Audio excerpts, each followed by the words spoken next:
Ben Ali, pendant 23 ans, il a transformé ce régime présidentiel en un régime présidentiel, mais très personnel, et il a mis en coupe réglée tout l'appareil de l'État. Il a transformé l'appareil de l'État en appareil à son service. Et là, il faut dire que cette génération-là a quand même courbé l'échine, pour dire la vérité, et elle a une responsabilité. Et c'est pour ça que cette révolution a une particularité, pour répondre à votre question. C'est une révolution qui a été faite par les jeunes. Et cette jeunesse a fait cette révolution à la fois contre Ben Ali, mais contre la génération d'avant. Elle a fait cette révolution contre la dictature et contre la lâcheté de la génération d'avant ou de la majorité de la génération d'avant. Les partis politiques, c'est tout à fait normal qu'ils essaient de surfer sur la vague et ils essaient de se positionner, de récupérer, c'est leur rôle. Et on ne peut pas leur reprocher ça. Maintenant, comment ça va se jouer? Si on laisse le jeu politicien se dérouler maintenant selon la constitution actuelle telle qu'elle est, on ira vers la catastrophe, on ira vers une nouvelle dictature. Quelle qu'elle soit, quel que soit le président, on va lui dire « Monsieur, devenez notre dictateur ». Il faut être conscient de ça.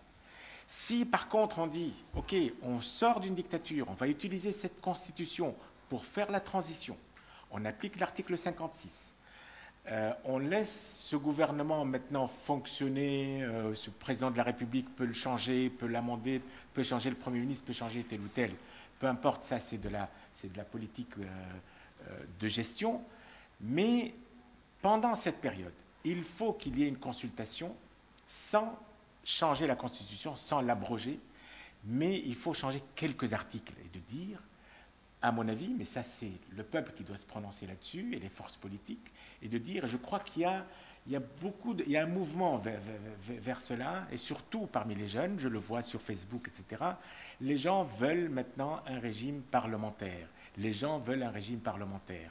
Si on arrive à instituer un régime parlementaire, on évitera la dictature. L'agence Moody's, le 14 ou le 15, a baissé la note de la Tunisie. Elle l'a mise au dernier cran de type investment grade. La Tunisie a été dégradée au cran le plus bas dans l'investment grade, c'est-à-dire si on baisse un cran de plus, on devient junk. Et ceci est intolérable. L'Égypte a été baissée par Standard & Poor's hier à BA2, c'est-à-dire un cran au-dessus de la Tunisie.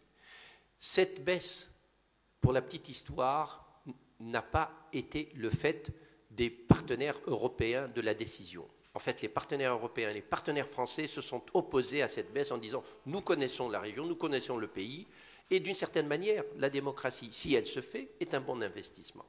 Mais ce sont des partenaires venus de Wall Street qui, en lisant des communiqués très généraux racontant des histoires de chaos, de futurs pas clairs, etc., qui ont imposé cet abaissement de la note, aussi pour l'Égypte. Je trouve qu'on ne peut pas casser le thermomètre pour dire l'enfant n'a pas de température. C'est vrai qu'il y a des problèmes, on peut considérer que cette note est un thermomètre, on ne peut pas agir là-dessus, encore que la Banque centrale, elle a pour mission d'expliquer le pourquoi, mais je trouve que dans ce cas-là, il y a des choses à faire. Il y a des choses à faire, par exemple, en s'attendant à ce que de la part de l'Europe, 80% de nos échanges, on utilise les institutions européennes, je ne veux pas utiliser le fonds européen pour le sauvetage de la Grèce, etc. On n'a pas besoin d'argent, a dit le gouverneur de la Banque centrale. Toutes les échéances tunisiennes, il y a assez de réserves pour les pays, il n'y a pas de problème, il n'y a pas de risque.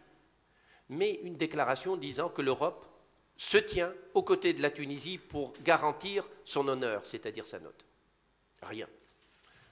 Et quand on a demandé au gouverneur et aux deux ministres à Davos, après un accueil extrêmement chaleureux et des officiels du monde et des personnes présentes, qu'est-ce qu'on pouvait faire pour aider la Tunisie? Sa réponse a été très franche.